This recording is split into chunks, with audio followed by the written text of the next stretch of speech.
Alors aujourd'hui, c'est clair, ChatGPT, comme beaucoup, j'utilise pour pas mal de choses, pour pas mal de questions de base et même pour des choses parfois on ne penserait pas utiliser l'IA pour, mais voilà. Par contre, au niveau professionnel, oui, il y a différentes plateformes. Sur la rédaction, il y a Claude de Anthropic que l'on utilise pas mal. Après, il y a des plateformes spécialisées qui s'appuient aussi sur l'IA qui permettent en fait de faire de l'automatisation de prise de téléphone par exemple, comme Vapi. Et puis il y a d'autres plateformes qu'on utilise aussi pour faire des processus d'automation que certainement beaucoup de monde connaît, comme Make.com ou N8N par exemple, qui permet de faire des scénarios complets d'automatisation où on rajoute une couche d'IA dessus. Parce que l'automatisation existait avant l'IA, donc il ne faut pas mélanger les deux choses, mais on utilise en fait l'IA maintenant dans les chaînes d'automatisation. Parfois, il y a une mauvaise expérience qui peut se passer, c'est qu'on a l'impression que c'est tout simple, tout facile, et puis qu'on va avoir l'outil de rêve en 2-3 clics. Et souvent, on se rend compte que dans le début, ça va très vite, c'est facile. Mais si on veut des applications qui soient pérennes, des applications qui soient stables, il faut parfois plus investir et puis il faut surtout tester énormément. Et c'est pas si simple que ça pour l'instant, mais ça s'améliore de jour en jour. Beaucoup d'entreprises ont déjà, en somme, remplacé certains postes de travail ou arrêté d'engager parce qu'ils ont réussi à automatiser certaines tâches. Maintenant, je ne pense pas que toutes les tâches puissent être automatisées. Et il y a aussi des entreprises qui reviennent en arrière parce qu'ils ont trop cru ou trop investi massivement et ne se sont pas rendus compte que ça ne pouvait pas tout remplacer. Mais c'est en train d'évoluer extrêmement vite et je pense qu'il faut être très attentif à l'évolution parce que très vite, on va pouvoir remplacer beaucoup de postes actuels. Il faudra reconvertir ces personnes pour faire autre chose. Pour moi, j'aime bien dire que, je pense qu'on l'a entendu souvent, mais pour moi c'est une vérité, c'est que l'IA ne va remplacer aucun poste de travail.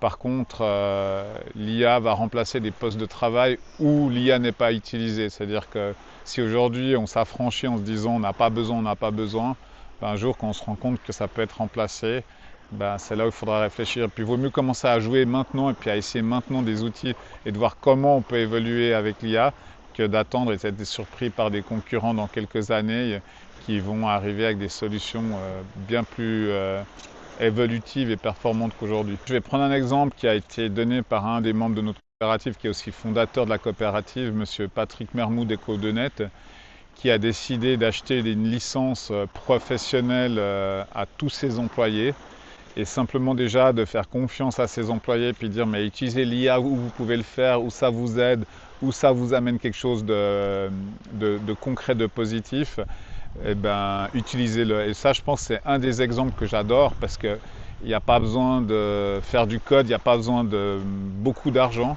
Par contre, de mettre de l'empowerment auprès de chaque employé qui a la possibilité d'utiliser l'IA et à eux de revenir avec qu'est-ce qu'ils ont pu automatiser, où ils ont pu gagner du temps et à terme, peut-être qu'au lieu d'engager une nouvelle personne, l'IA pourra s'occuper et comme ça, il n'y aura pas de licenciement non plus. Donc pour moi, c'est un très bon exemple d'utilisation concrète et facile à mettre en place.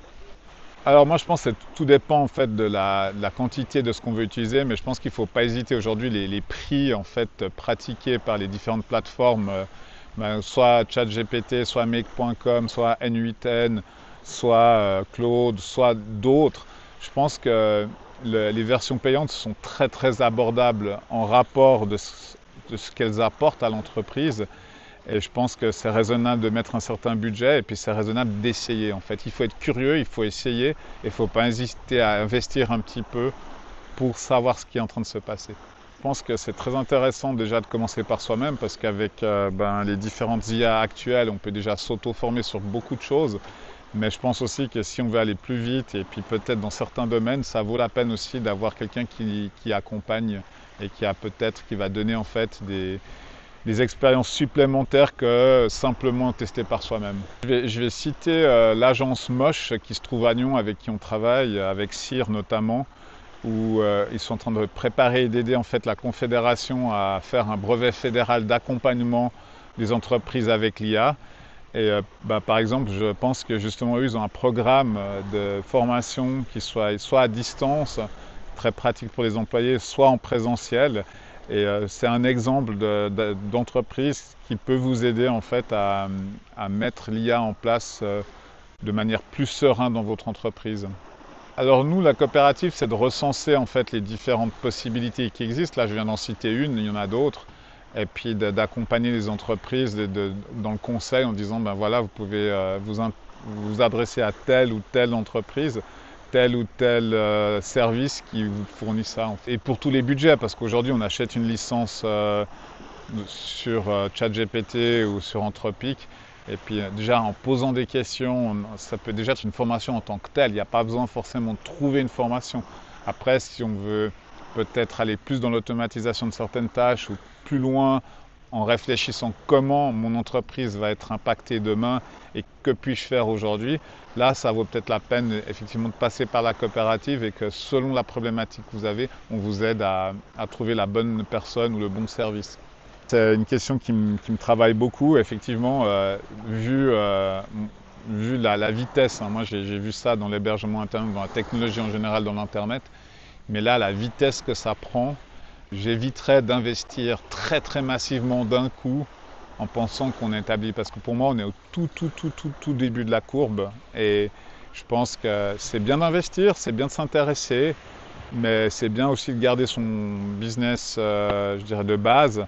Et puis de réfléchir en parallèle, parce que ça va tellement vite que même des modèles qui ont été mis il y a quelques mois en disant « maintenant il faut faire comme ça », c'est déjà obsolète en fait. Et j'aurais peur de dire une entreprise, vous mettez 30, 40, 50 000 francs ou 500 000 francs, dépendamment de la taille de l'entreprise. Et en fait, dans quelques mois, les langages ont évolué. Et puis la technique a évolué et puis en fait on n'a pas besoin d'investir massivement. Donc je ferai un bon mélange des deux. Investir, mais pas trop. C'est une des bases de la coopérative, c'est justement l'échange. Et puis le but c'est vraiment d'être à jour en fait. Et ça fait partie des avantages de la coopérative. C'est d'avoir cette veille technologique. Cette veille technologique permet de dire mais quels sont vraiment les modèles à utiliser aujourd'hui, quelles sont les plateformes, les outils, les moyens à utiliser aujourd'hui, où ça vaut la peine déjà d'investir et puis d'être aussi la coopérative un garde-fou parce qu'on entend tout et n'importe quoi et puis ce serait une erreur de dire il faut que j'investisse énormément d'argent maintenant tout vite et puis en fait dans quelques mois il y a beaucoup de choses qui ont changé. Donc c'est aussi le rôle de la coopérative de garder en fait un œil sur ce qui se passe et ce qu'on appelle la veille technologique.